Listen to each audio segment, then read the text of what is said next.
when I started my preparation in June 2019, it had taken up a lot of time for me to develop the command on UPSC. Particularly, I was not understanding what UPSC was asking for. So this is a problem I had faced, and many of the people were also facing, I observed, is that the difference between prelims, mains, interview, and what is UPSC asking in each and every phase. So I'll try to briefly touch on it. So in the prelims phase, it's mostly extensive. You have to go and touch upon a lot of subjects, especially in 2021 prelims. I've seen that sports has also been asked. So your current affairs, newspapers, the static part, and the general awareness, like what UPSC gives up in the syllabus sheet itself, that the general awareness on each of the subjects is very important. And themes, there are recurring themes in prelims. Like we see the agriculture, science and technology is gaining more and more weightage in prelims. So for prelims, what I would suggest is go extensive in covering the subjects. Be very thorough in your static subjects like polity, economics, and history. For history, your NCERTs are very important. Old NCERTs, the themes NCERTs are very important.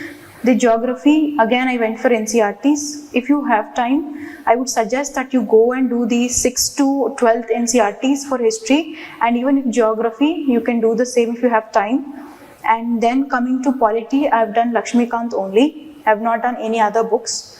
And coming to economy, I have done the old NCERT book on macroeconomics. And then I touched upon current affairs, and the current affairs materials that I prepared, or any coaching institute for that sake you can consider for economics. Economics is mostly dynamic.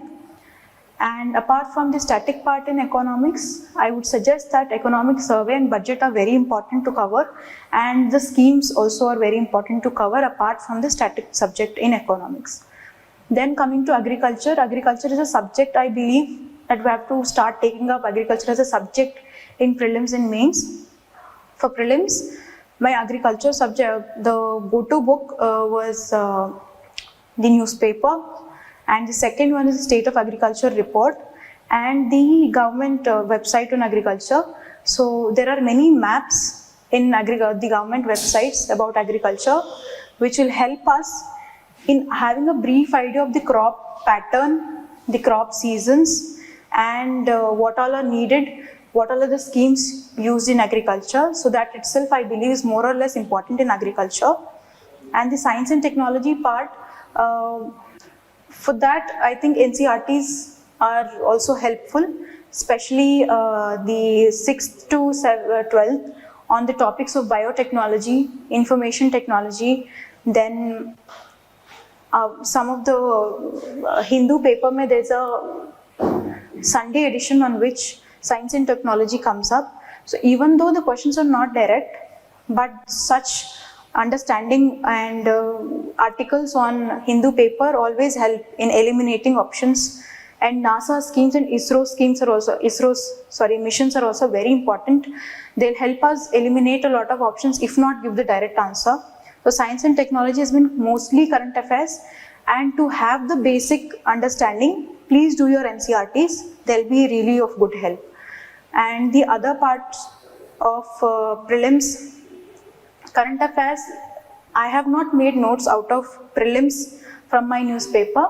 I picked up any coaching material and have revised. So more and more revision is important. Apart from these, reports, indices, institutions, international institutions have also been important in my prelims journey and had helped me. Like G20 was a question directly in 2020 prelims.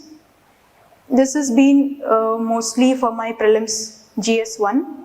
And CSAT I believe is getting more and more complex, and so we have to increase this time spent on CSAT.